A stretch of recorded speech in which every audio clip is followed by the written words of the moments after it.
তোমরা কেমন আছো? এই দেখো তোমাদের মাঝে নতুন ভিডিও নিয়ে আসলাম গুড়া মাছের।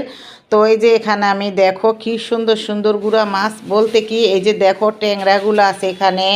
এই যে ট্যাংরা, তারপরে যেখানে আছে দেশি পুঁটি, তারপরে আছে এই যে চাপলা। এখানে 3-4 রকমের গুড়া মাছ আছে, এগুলা চেপলা। তো এগুলা সুন্দর করে চচ্চড়ি করে খেলে মনে করো ভালো লাগে। তো তোমাদের কার কার পছন্দ এই মাছগুলো কমেন্টে জানায়ও। তো আমাদের এই ঘরে আমার বেশিরভাগ আমার হাজবেন্ডেরও পছন্দ এগুলা। বাচ্চারা তো গুঁড়া মাছ খেতে পারে না, তারপরে জোর করে দিল অর্ধেক খায় অর্ধেক ফালায়। কিন্তু আমার কাছে, আমার হাজবেন্ডের কাছে, আর আমরা বড় যে কয়জন আছি ফাতেমা, আয়েশা ও এই 4 জনেই আমরা এই মাছগুলো পছন্দ করি বেশিরভাগ। তো তোমরা কে কে পছন্দ করো ঘরে বা কোন আপুরা ভাইয়েরা, তোমার আমাকে কমেন্টে জানায়ও। আর আমার ভিডিওটা দূরে বা কাছে যারাই দেখতেছো তোমাদের অনেক অনেক আমার ভালোবাসা রইল। তো তোমরা দেখতে থাকো আর লাইক করতে থাকো, কমেন্ট করতে থাকো। আমি মাছগুলো কুটে নেই, তো আমার সাথেই থাকো। এই তো বন্ধুরা, আমরা নাস্তা খাচ্ছি। এটার ভিতরে একটু ঝোল ছিল, এটার পেলায় নেই কি করব, খিদা লাগছে তাই খেতে বসছি। পেট শান্তি তো দুনিয়ার শান্তি। পেটটাকে শান্তি করতে পারলে সব কিছু শান্তি লাগে।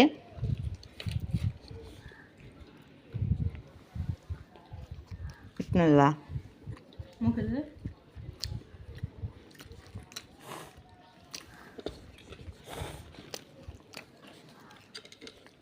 এরকম আমরা ছোটবেলা খালি নাক টানতাম, নাক দেখে গেলে তখন আয়রামনি এই কামটা করে।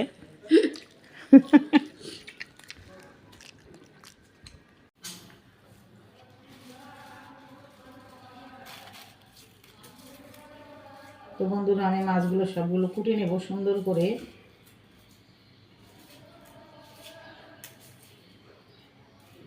তো ট্যাংরা মাছগুলো অনেক পিছলা, ছাইটা করতে হয়। তো আমার ছাই লাগবো না, আমি ছাই ছাড়াই করতে পারি মাছ, ছাই আছে।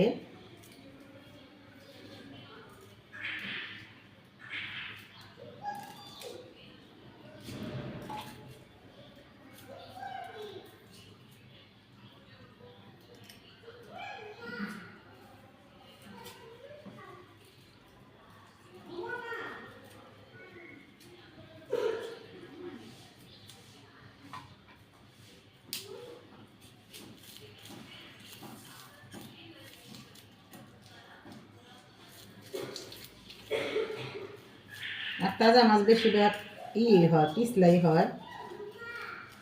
মাছগুলো তাজা তাই পিছলা।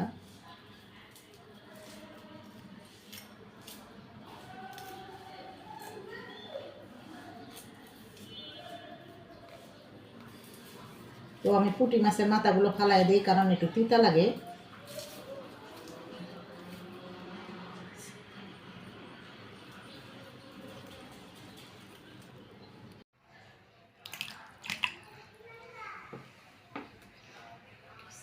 যেখানে পেঁয়াজ কুচি, আর ওই যেখানে তেল, আর এটা ধনিয়ার গুঁড়া, মরিচের গুঁড়া, হলুদের গুঁড়া, লবণ। তো আমি এগুলো সব একসাথে মিশিয়ে নিব। তার সঙ্গে দিয়ে দিব মাছ। এই মাছগুলো আমি ধুয়ে রাখছিলাম। তো এই যে দেখো, তো এই মাছগুলো আমি সব এখন মাখিয়ে, সব কিছু একসাথে মাখিয়ে নিব। তো আমার সাথেই থাকো। তো এই তো আমি সব কিছু দিয়ে মাছগুলো মাখিয়ে নিছি। আর কাঁচামরিচটা দিই নেই, আমি পরে দিব আর একটু কাঁচামরিচটা।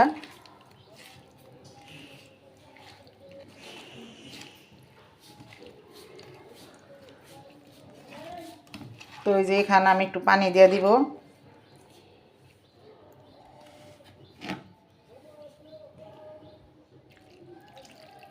অল্প একটু দিব, বেশি দিলে মাছটা মনে করো হয়ে যাব, কাটা কাটা হয়ে যাব, কারণ ছোট মাছ। এই তো এটা দিয়ে হয়ে যাব। তো নামানোর আগে আমি কাঁচামরিচটা আর ধনিয়া পাতাটা দিয়ে দিব।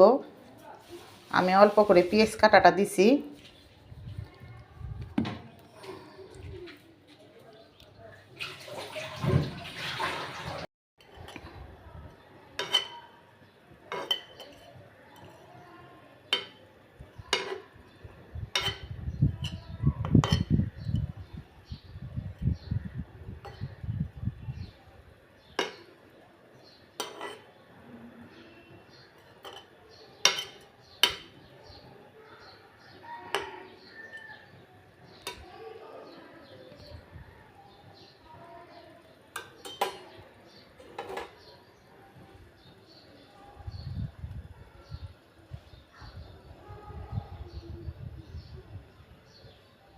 তো এই তো বন্ধুরা আমি মাছটা বসায় দিছি, চুলাটা ধরায় দিছি। তো এই যে মাছগুলো আমার হয়ে যাচ্ছে। বন্ধুরা দেখো আমি এই যে এখানে বসায় দিছি, বলকাইতাছে। আর এখানে যে মাছটার থেকে একটা গন্ধ বেরিয়েছে, গন্ধ মাইনি কি তোমরা জানো কি না জানি না। এই শুধু ভাষায় বলে গ্রান, আর এমনি হাদিসে আছে ওটাকে বলে গন্ধ, গ্রানকে গন্ধ বলে। তো আমরা জানি যে সবসময় শুনাইছি যে গ্রান আসে, একটা জিনিসের গ্রান বেরাইলে বলি যে গ্রান আসে, কিন্তু এটা বলা যাব না। হাদিসে বলছে, হাদিসে আছে নাকি অনেকেই বলে যে না গ্রান বলা যায় না, গন্ধ বলতে হয়। আর গরুর মাংস বলা যায় না, গরুর গোস্ত বলতে হয়, নাহলে বলে গুণা হয়। তাই তোমাদের বলতাছি একটা গন্ধ মানে এই যেমন ইলিশ মাছ রান্না করলে একটা গন্ধ আসে না, ওই রকমই একটা গন্ধ আসতেছে মাছের থেকে, খুবই ভালো লাগতেছে। তো আমার সাথে থাকো বন্ধুরা। আমি একটু টমাটো দিয়ে দিছি, কাঁচামরিচ দিয়ে দিছি। তো আমার এই গুঁড়া মাছটা হয়ে গেছে। এখন আমি ধনিয়া পাতা দিয়ে কতক্ষণ 1 মিনিট জাল দিব আর নামে ফেলবো। তো আমার সাথেই থাকো।